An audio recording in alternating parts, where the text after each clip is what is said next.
For a decade, we watched the saga of Jenny and Sumit unfold, a story of forbidden love, cultural clashes, and a seemingly endless fight for acceptance. We thought we had reached the end of the road. We saw the wedding. We saw the tentative smiles from Sumit's parents, Sahna and Anil. We were led to believe that a truce had been called, that peace had finally been achieved. But we were wrong. They accepted the marriage, but they never accepted the wife. And now, thanks to exclusive insider reports, the cruel, unspoken terms of that acceptance have finally been revealed, painting a picture so dark and humiliating it recasts their entire story as a tragedy. This isn't a story of acceptance. It's a story of subjugation. This is the final insult.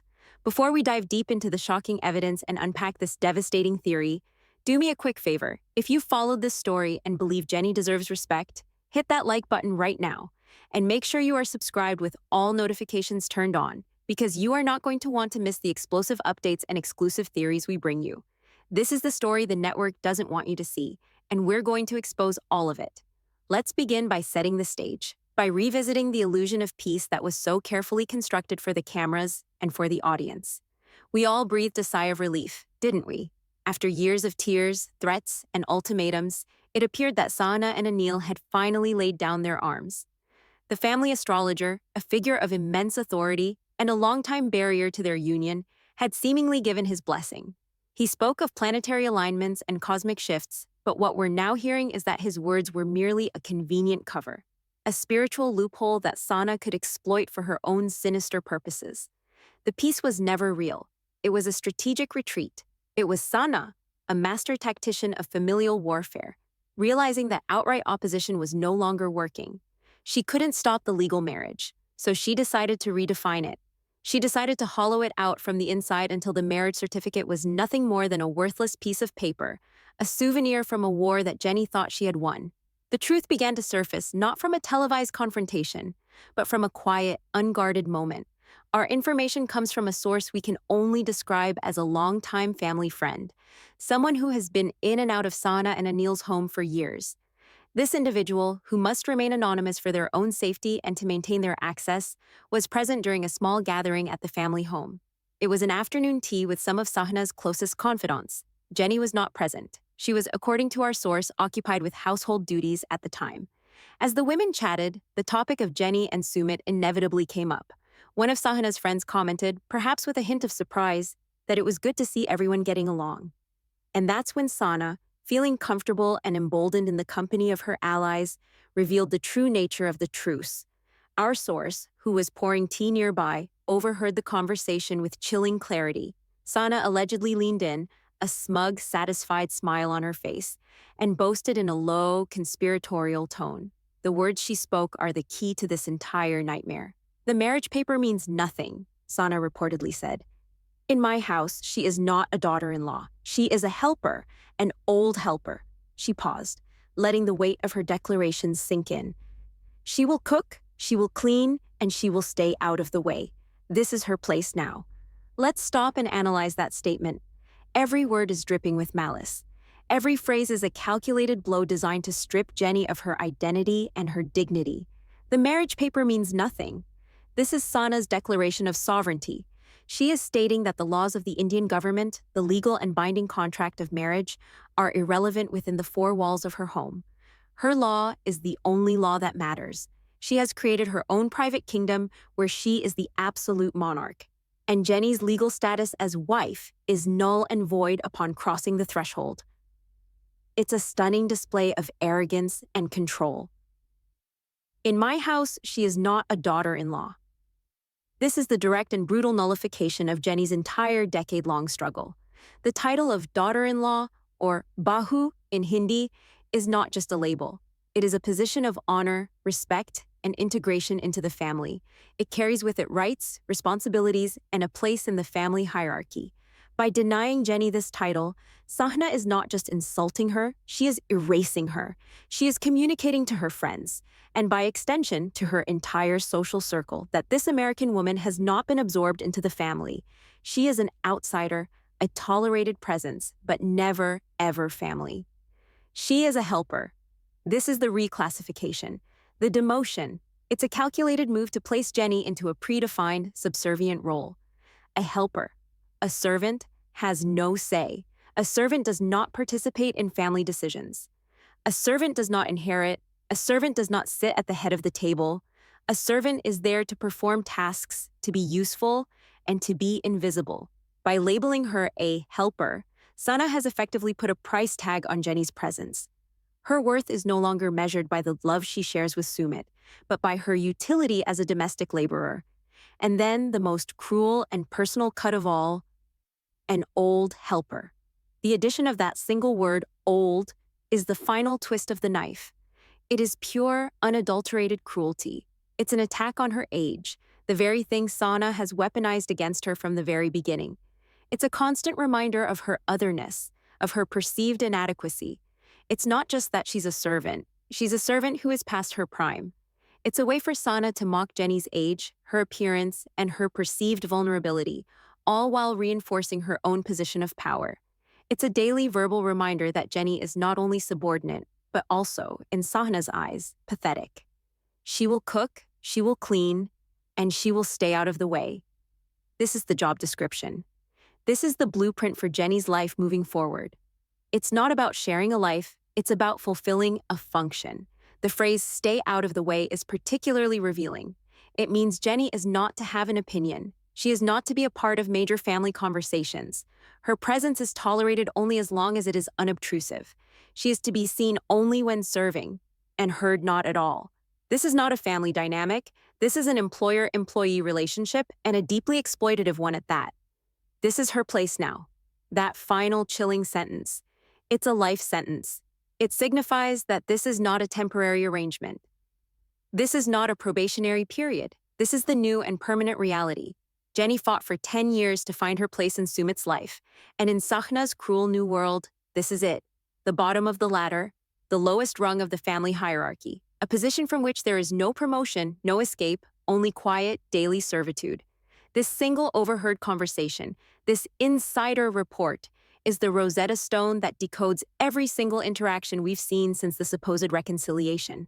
It proves that this was never about acceptance. It was a strategic shift from overt warfare to a campaign of psychological subjugation.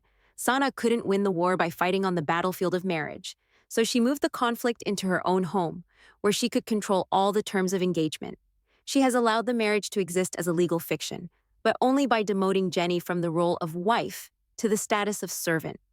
And when you look back with this new knowledge, everything starts to make a horrifying kind of sense. The theory becomes proven real through 1,000 tiny cuts, a pattern of behavior that was hiding in plain sight. Think about the scenes we've seen. Have you noticed how Jenny is often the one serving tea while Sahna sits and holds court? We dismissed it as politeness, as Jenny trying to be a good daughter-in-law. But now we must re-examine it. Was it a choice, or was it an expectation? Was it a gesture of goodwill, or the fulfillment of a duty assigned to her? According to our source, this is not an occasional thing. It is a constant. When guests are over, Jenny is reportedly tasked with all the serving, the clearing of dishes, the fetching of snacks. The family, including Sumit, sits and entertains the guests, while Jenny shuttles back and forth from the kitchen, just as any hired help would. Consider the family discussions. We are told that when important family matters are discussed, finances, plans for a religious festival, issues concerning other relatives, Jenny is pointedly excluded. She might be in the same house, but she is not in the same room. Or if she is in the room, the conversation is held in rapid-fire Hindi, a language she only partially understands, effectively rendering her an invisible bystander. Decisions are made by Sahna, Anil, and Sumit. Jenny is informed of the outcome later, not as a partner in the decision, but as a subordinate being given her instructions. Her role is to execute the plan, not to help create it.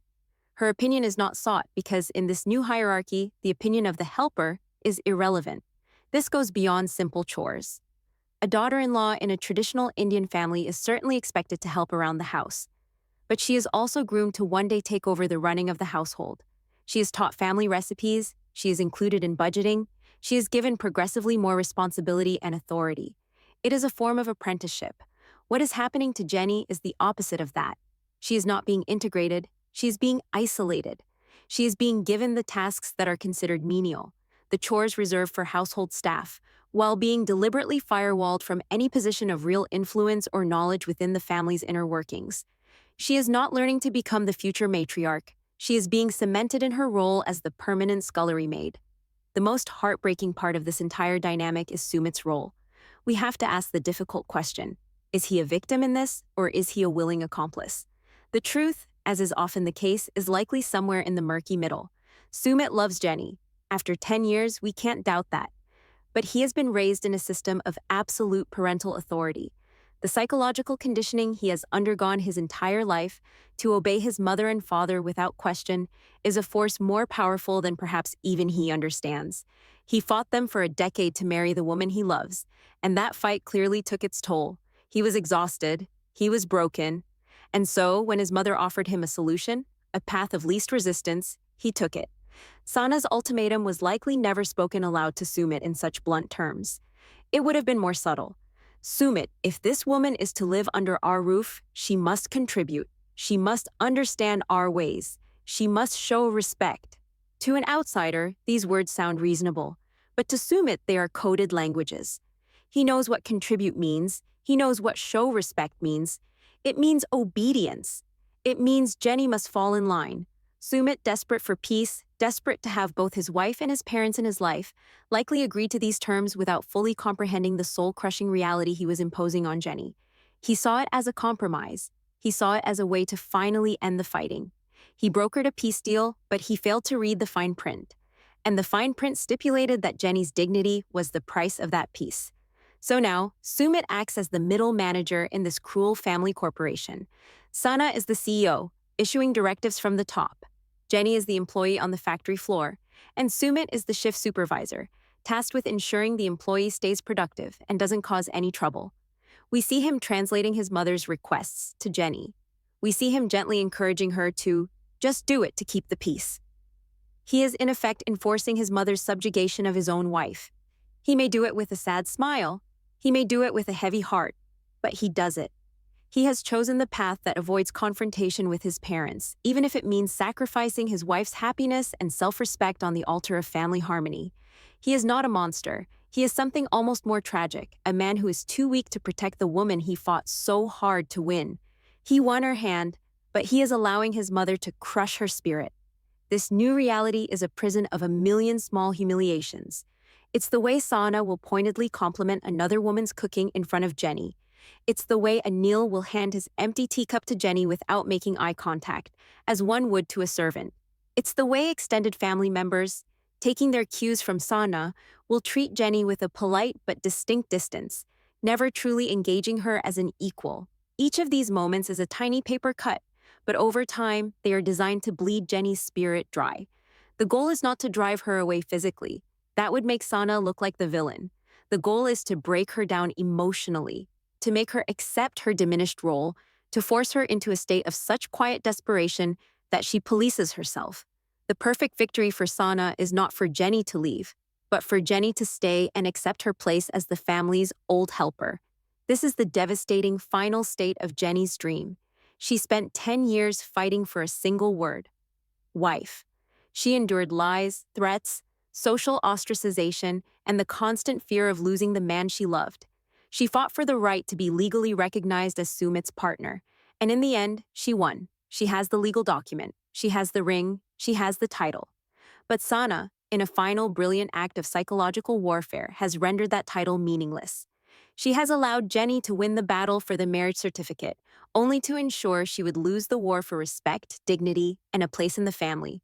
Jenny is now allowed in the family, but only under the most humiliating of conditions. She must agree to be its lowest-ranking member. She must trade her identity as a partner for the role of a domestic. Her presence is not a joy to be celebrated, but a burden to be tolerated, and her worth is measured only by her labor.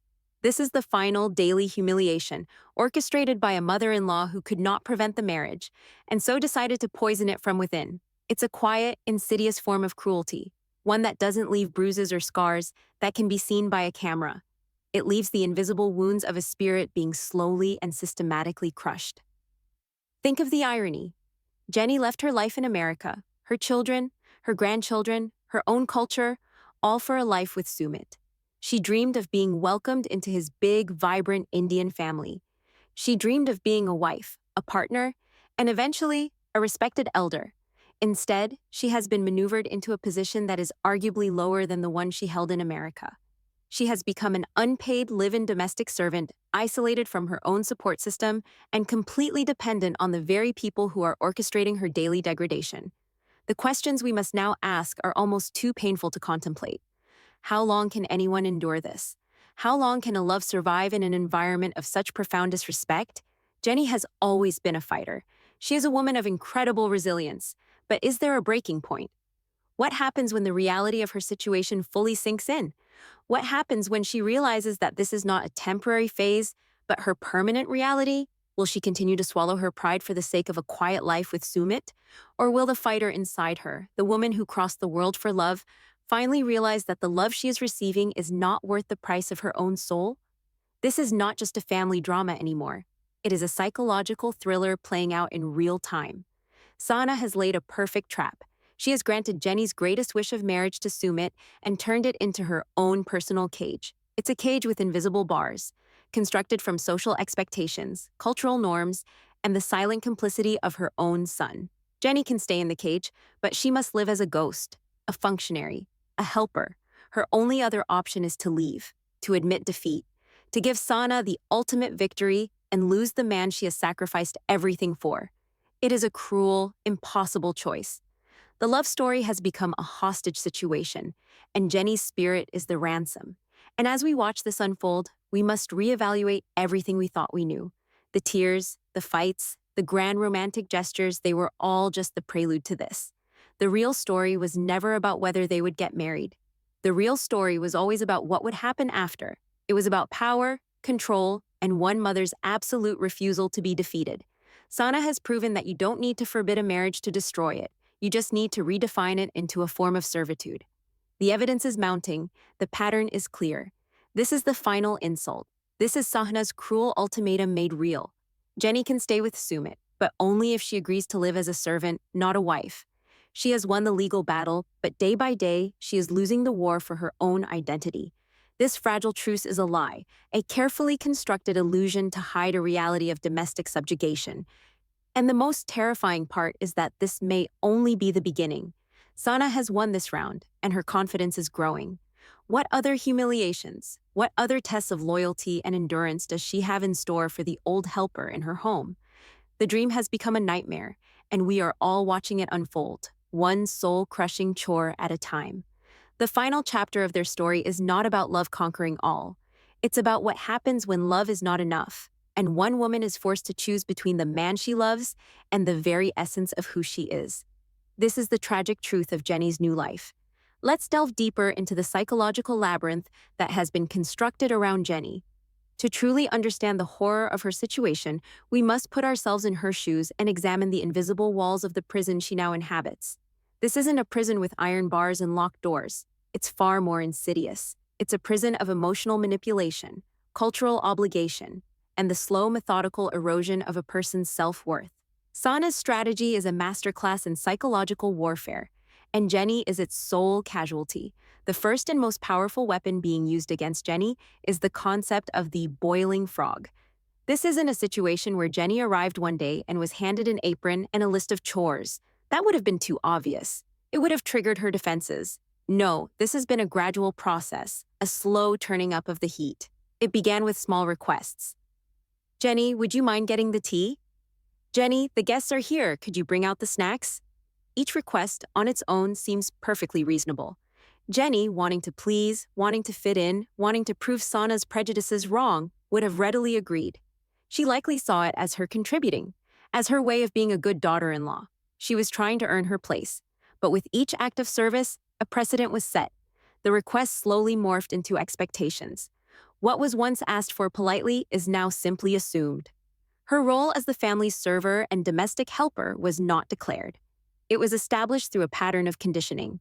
Now, if she were to refuse or even hesitate, she would not be seen as a wife asserting her rights, but as a helper, being insubordinate. She would be portrayed as lazy, ungrateful, and disrespectful. Sahna has crafted the narrative so perfectly that any act of self-preservation on Jenny's part would be framed as an act of aggression. This is the genius of the trap. Jenny has been conditioned step by step to accept her own subjugation, all under the guise of keeping the peace and respecting their culture.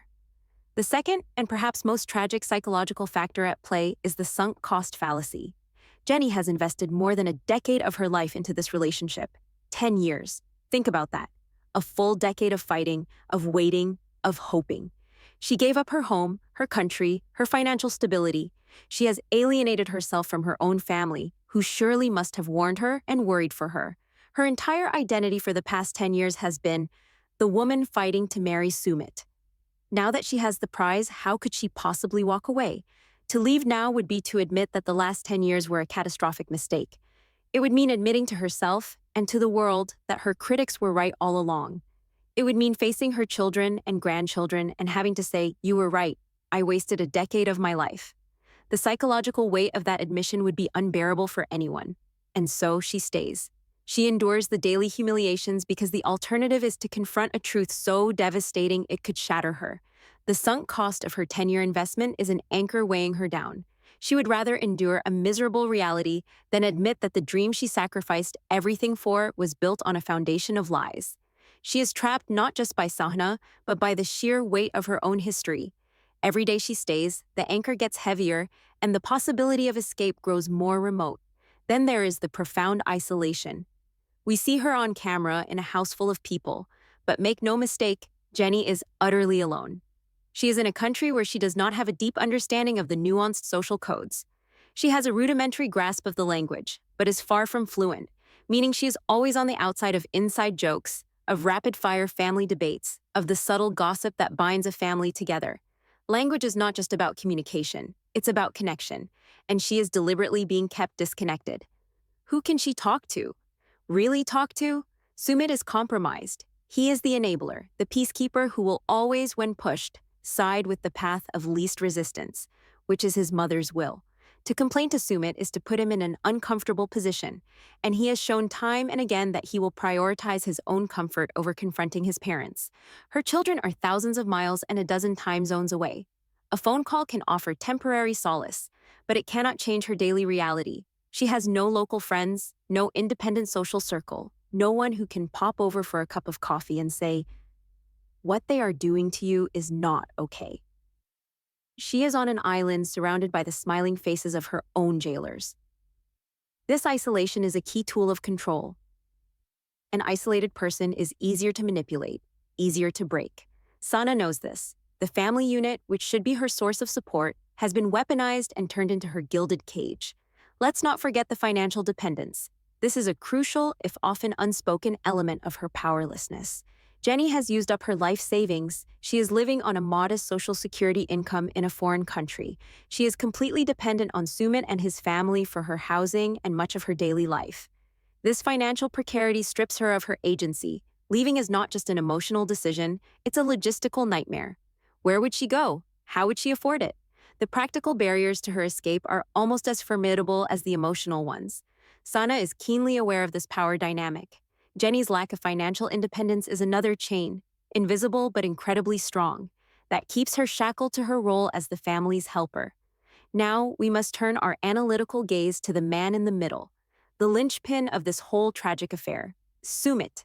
It is easy to label him a villain, a coward, a mama's boy. And while there is truth in those labels, the reality is more complex, and in some ways more pathetic. Sumit is a man who has been psychologically programmed from birth. In many traditional Indian households, the bond between a mother and a son is sacrosanct. The concept of filial piety, of honoring and obeying one's parents, is not just a suggestion. It is a core pillar of one's identity and moral code. For his entire life, Sumit has been conditioned to believe that his mother's happiness is his responsibility.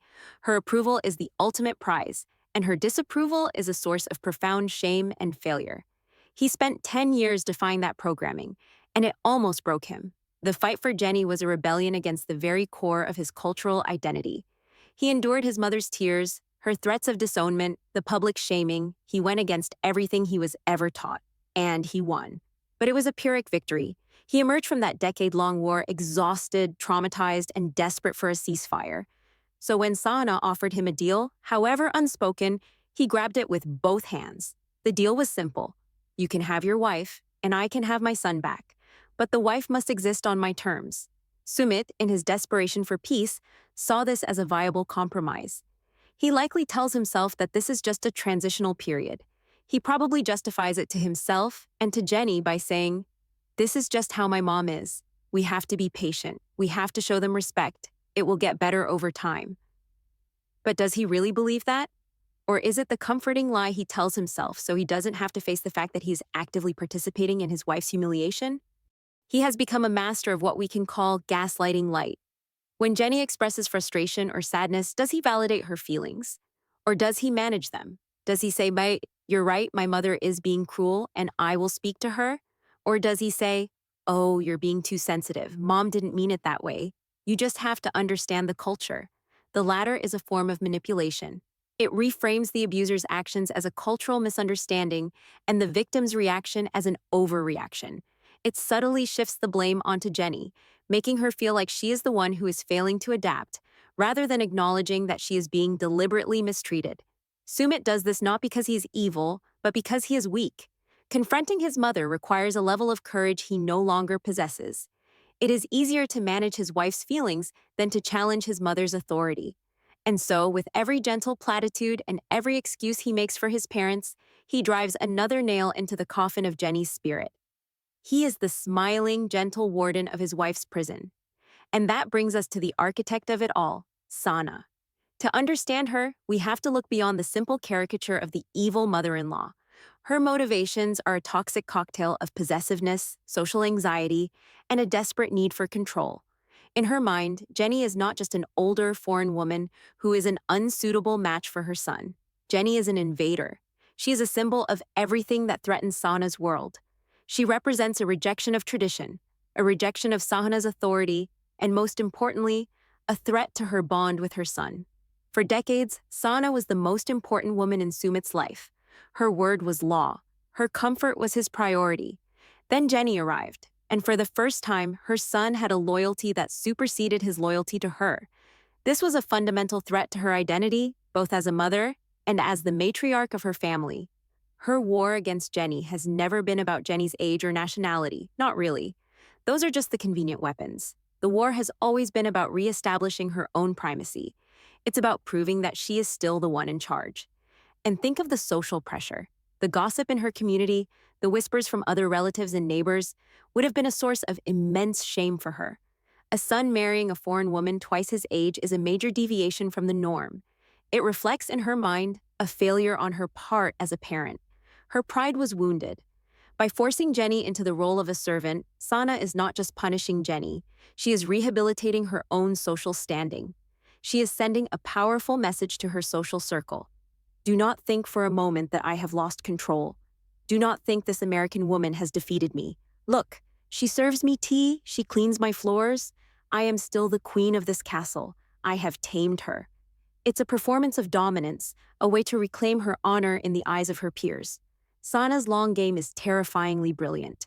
She realized she couldn't break up the couple.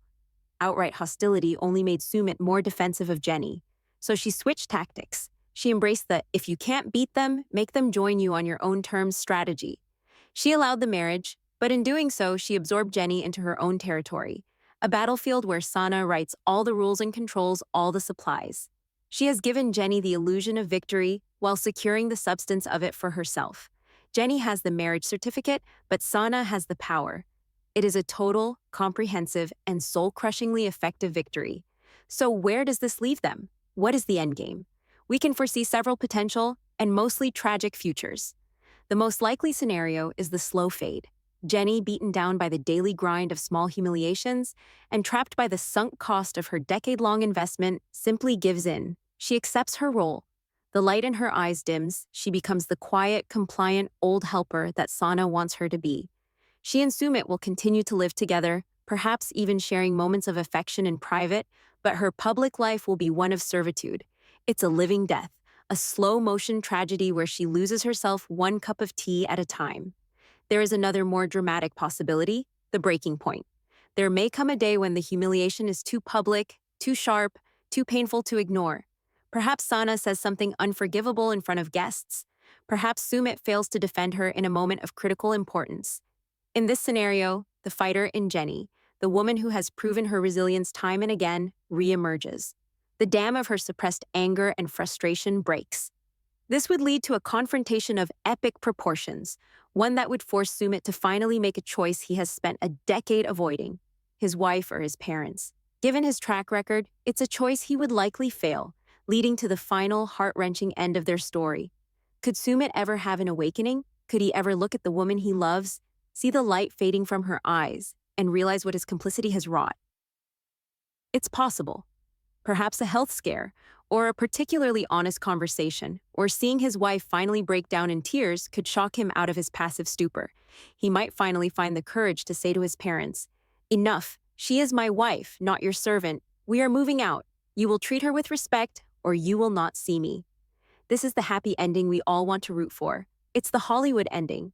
But in the complex, messy world of real family dynamics and deep-seated cultural conditioning, it is sadly the least likely outcome. The truth is, Jenny is trapped in a perfect storm of manipulation.